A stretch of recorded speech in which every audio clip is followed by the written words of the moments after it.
하나님 말씀은 출애굽기 23장 1절부터 3절입니다. 교독하겠습니다. 너는 거짓된 풍설을 퍼뜨리지 말며 악인과 연합하여 위증하는 증인이 되지 말며 다수를 따라 악을 행하지 말며 송사에 다수를 따라 부당한 증언을 하지 말며 가난한 자의 송사라고 해서 편벽되이 두둔하지 말지니라. 아멘. 기도드리겠습니다. 살아계신 하나님 아버지 감사합니다. 이 시간 하나님의 말씀을 전하고 듣습니다. 성령께서 역사하셔서 우리를 향한 하나님의 뜻을 잘 깨달아 알게 도우시고 또 하나님이 알려주시는 대로 잘 믿고 따르는 복된 신앙생활하게 도우소서. 예수 그리스도의 이름으로 기도드렸습니다. 아멘. 오늘 본문에서는 이제 구계명에 대해서 더 구체적으로 하나님께서 우리에게 적용해서 알려주고 계십니다. 1절에 보게 되면 너는 거짓된 풍설을 퍼뜨리지 말며, 거짓된 풍설이라는 것은 이제 거짓된 소문, 중상모략하는 그러한 악한 말 등을 의미하는 것입니다. 이러한 거짓된 풍설을 퍼뜨리지 말라. 단순히 이 전하는 말을 전하는 악한 말을 전하는 그러한 일들만 하나님께서 금하는 것이 아니고 그 거짓된 풍설을 듣는 것, 그 거짓된 풍설을 하는 사람들과 함께 동참하는 것, 또 하나님께서 금하고 계시다라는 것을 우리가 분명히 기억해야 되는 것입니다. 거짓된 풍설, 거짓된 소문, 중상모략하는 그 악한 소문을 퍼뜨리지 않았을지라도 우리가 가만히 듣고 있었다면, 그렇게 말하는 사람들과 함께 동참하고 있었다면 우리도 거짓된 풍설을 퍼뜨리는데 그러한 역할을 했다라는 것을 우리가 분명히 기억을 해야 되겠습니다. 그래서 정말 우리는 거짓된 것들에 대해서 듣지도 말고 만지지도 말고 미워하고 멀리하는 그러한 마음과 태도를 가져야 되겠습니다. 또 악인과 연합하여 위증하는 증인이 되지 말며라고 이렇게 기록하고 있어요. 이것은 구계명뿐만 아니라 육계명 살인에 대한 하나님의 뜻이 어떤 것인지를 우리에게 자세하게 설명해 주고 계신 거죠.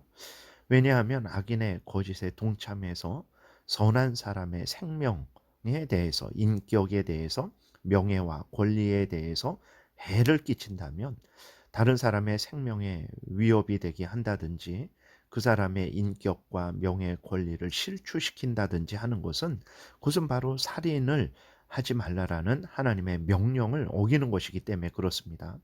육계명에서 살인이라는 것은 단순히 하나님께서 목숨만, 육신적인 목숨만 빼앗지 말아라 라고 말씀하는 것이 아니라 다른 사람의 그 인격과 명예, 권리를 적극적으로 보호하고 증진시키실 것을 명령하고 계신 것인데, 거짓된 그러한 악인과 연합해서 거짓된 증언을 하게 함으로 말미암아서 다른 사람의 생명에도 위협을 주고 인격과 명예와 권리를 실추시킨다면 그는 육계명 살인하지 말라라는 하나님의 계명을 어긴 것이라는 것을 우리가 분명히 기억해야 되겠습니다.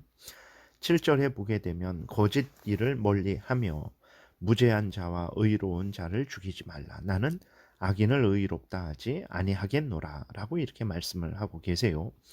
하나님은 거짓을 좋아하고 무죄한 자, 의로운 자를 죽이는 악인을 의롭다 하지 않겠다, 불의하다 하겠다, 그 사람들에게 반드시 형벌하겠다라고 말씀을 하시는 것입니다. 그럼에도 불구하고 사람들은 거짓된 일을 좋아하죠. 거짓된 소문을 좋아하고 그 거짓된 소문을 두루두루 퍼뜨리는 일을 아주 잘하고 있죠. 어떤 소문에 대해서 사실 확인도 하지 않습니다. 그 소문을 그대로 받아들이고 믿고 또 그 소문을 모든 사람들에게 더 확대 재생산하고 있는 것이 우리들의 현실이죠. 결국 그 나중에 그 소문이 거짓된 것이라고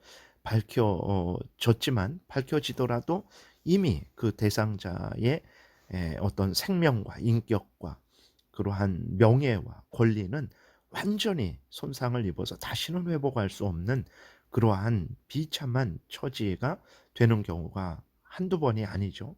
그럼에도 불구하고 사람들은 자신들의 잘못에 대해서 인정하지 않습니다. 사과하지 않아요.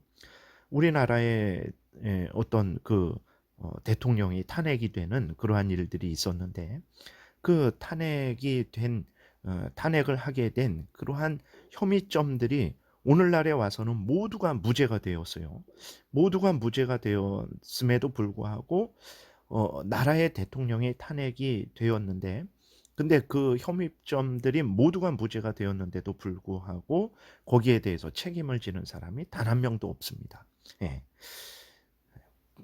거기에 참여했던 헌법재판소의 재판관들이라든지 그 일에 관여했던 모든 사람들, 또 그 모든 것들을 듣고 그대로 믿고 탄핵을 요구했던 국민들도 거기에 대해서 단 한 번도 어떤 오해했었다, 아니면 잘못했다라는 그러한 자신들의 행위에 대한 그러한 사과와 반성이 단 한 번도, 단 한 명도 하고 있지 않다라는 것입니다. 문제는 무엇입니까? 그중에 그리스도인들도 다수일 거예요. 그리스도인들임에도 불구하고, 이러한 하나님의 명령을 듣고 있는 그리스도인들임에도 불구하고 옳고 그름을 분별하지 않았던 거죠. 그리고 거짓된 풍설을 적극적으로 수용하고 퍼뜨렸던 거예요. 무죄한 자에 대해서 죄 있다, 물론 인간적으로 무죄한 자가 어디 있습니까? 그럼에도 불구하고 그 혐의점이 다 무죄로 판결이 났음에도 불구하고 여전히 그를 죄 있는 자다라고 이렇게 죽이고 있는 거죠. 그랬을 때에 거기에 대해서 그리스도인들도 하나님 앞에서 회개하고 돌이키는 일들이 없다라는 것입니다. 심각한 것은 무엇입니까? 단순히 탄핵을 시켰다 안 시켰다 이것이 문제가 아니고, 중요한 것은 우리나라 대한민국의 거짓된 일로 인해서 나라의 대통령도 탄핵이 되는 거예요. 그런데 그 거짓된 일이 밝혀졌는데도 불구하고 그것을 바로잡는 일이 하나도 없다라는 것입니다. 세상 사람들은 그렇다 치더라도 그리스도인들이라면 거기에 대해서 하나님 앞에 회개하고 정말 자신들이 행했던 그 거짓된 어 일에 대해서 사과를 하고 용서를 빌어야 되는데, 아무도 그렇게 하고 있지 않다라는 거예요. 그러면 그러한 일들이 정치적인 일에 대해서만 그렇게 하겠습니까? 그러지 않죠. 그것은 가정에서도 아마 그러한 마음과 태도를 여전히 가지고 있을 것이고, 직장에서도 그러한 마음과 태도를 여전히 가지고 있을 것이고, 또 그러한 마음과 태도가 교회에서는 사라지겠습니까? 그러지 않습니다. 심각한 문제는 여기에 있는 것이죠. 이러한 마음과 태도로 하나님을 믿고 섬기고 있다라는 거예요. 하나님께서 얼마나 우리를 기뻐하시겠습니까? 하나님이 우리를 보시면서 얼마나 안타까워하지 않으시겠습니까? 정말 우리 그리스도인들이 바로 서야 되는 것입니다. 거짓이 횡행하는 그러한 나라에 하나님이 복을 주시겠습니까? 거짓이 횡행하는 그러한 직장과 가정에, 교회에 하나님이 복을 주시겠습니까? 그러한 거짓된 마음과 태도를 가지고 살아가는 그 개인에게 하나님이 복을 주시겠습니까? 살아계신 하나님 앞에서 두렵고 떨림으로 우리 그리스도인들은 정말 하나님 앞에 바로 서야 될 것입니다. 거짓된 풍설을 퍼뜨리지 말아야 되고, 그것을 듣지 말아야 되고, 그것을 전하지 말아야 되는 것이죠. 무죄한 자를, 의로운 자를 죄 있다 해서 죽이지 말아야 됩니다. 그러한 일들을 혹시라도 했다면 우리가 다시 하나님 앞에 바르게 회개하고 돌이켜야 된다라는 것을 분명하게 기억해야 되는 것입니다. 그래야 개인이 복을 받고 가정이 복을 받고 나라가 복을 받고 무엇보다도 교회가 복을 받는 것이라는 것을 우리가 명심해야 되겠습니다. 출애굽기 23장 2절에도 보게 되면, 다수를 따라 악을 행하지 말며 송사의 다수를 따라 부당한 증언을 하지 말아라, 하나님께서 말씀을 하셨죠. 오늘날 민주주의 사회에서는 다수결의 원칙이 절대 법칙입니다. 대통령도 국회의원도 모두 다수결의 원칙을 따라 뽑죠. 국민 중에 많은 수가 원하는 방향으로 가는 것은 합당한 일이죠. 그럴지라도 그 다수가 늘 잘못될 수 있다라는 것도 염두에 두어야 됩니다. 그렇지 않으면 다수를 따라 악을 행하게 되죠. 이러한 일들이 인류 역사 가운데 너무나 많습니다. 앞에서도 말씀을 드렸던 그러한 일들도 있죠. 그리고 우리나라의 어떤 국민성들은 아주 그렇게 좀 조급하고 성급하고 그러한 경향이 있어서 어떤 일이 있을 때 그것을 냉철하게 옳고 그름을 분별해서 그다음에 처신을 하는 것이 아니라 일단은 행동을 하고 나중에 그것이 어떻게 되든 그냥 지나쳐 버리는 그러한 아주 좀 잘못된 그러한 성향이 있죠. 우리가 조심해야 되는 것입니다. 하나님 앞에서 중요한 것은 하나님의 말씀을 따라 살아가는 것이지 국민들의 그 대다수의 그 의견을 따라 살아가는 것이 아니라는 것을 우리가 기억해야 되는 것입니다. 옳은 의견이면 따라가야 되죠. 그러나 옳지 않으면 절대로 따라가서는 안 되는 거죠. 이스라엘 백성들이 이제 아론에게 광야 출애굽하고 그 시내산 앞에서 아론에게 요구했어요. 자신들을 위한 신을 만들어 달라고 요구했어요. 이때 아론은 거절하지 않고 이스라엘 백성들의 요구대로 황금 송아지를 만들었습니다. 하나님이 기뻐하셨습니까? 하나님이 진노하셨다라는 것을 우리가 분명히 기억해야 되는 것입니다. 열왕기상 22장에 보게 되면 400명의 선지자들이 아합 왕이 전쟁에서 승리할 것이라고 거짓 예언을 했어요. 그러나 미가야 선지자는 그 400명을 따라가지 않고 하나님 앞에 섰습니다. 하나님 앞에서 아합 왕이 반드시 죽을 것이다라고 그렇게 선언을 했어요. 그 미가야 선지자가 이렇게 올바른 말을 함으로 인해서 뺨을 맞고 감옥에 갇히는 수모와 핍박을 당했죠. 그럼에도 불구하고 하나님은 그 미가야 선지자를 옳다 인정하셔서 성경에 기록하셔서 우리들로 하여금 하나님 앞에서 바로 설 것을 우리에게 알려주고 계신 것을 우리가 기억해야 되겠습니다. 오늘 우리들도 다수가 행한다고 무조건 따라가서는 안 됩니다. 우리는 하나님의 말씀에 맞으면 가면 되는 것이고 하나님의 말씀에 맞지 않으면 멈춰야 되는 거예요. 항상 하나님의 말씀을 기준으로 행하는 그리스도인들이 돼야 됩니다. 3절에 보게 되면 가난한 자의 송사라고 해서 편벽되이 두둔하지 말지니라.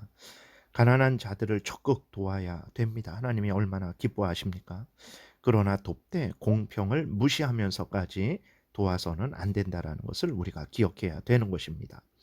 부자에게 해를 끼치면서까지 도와서는 안 됩니다. 부자니까 손해봐도 되겠지. 이러한 마음과 태도로 도와서는 안 되는 거죠.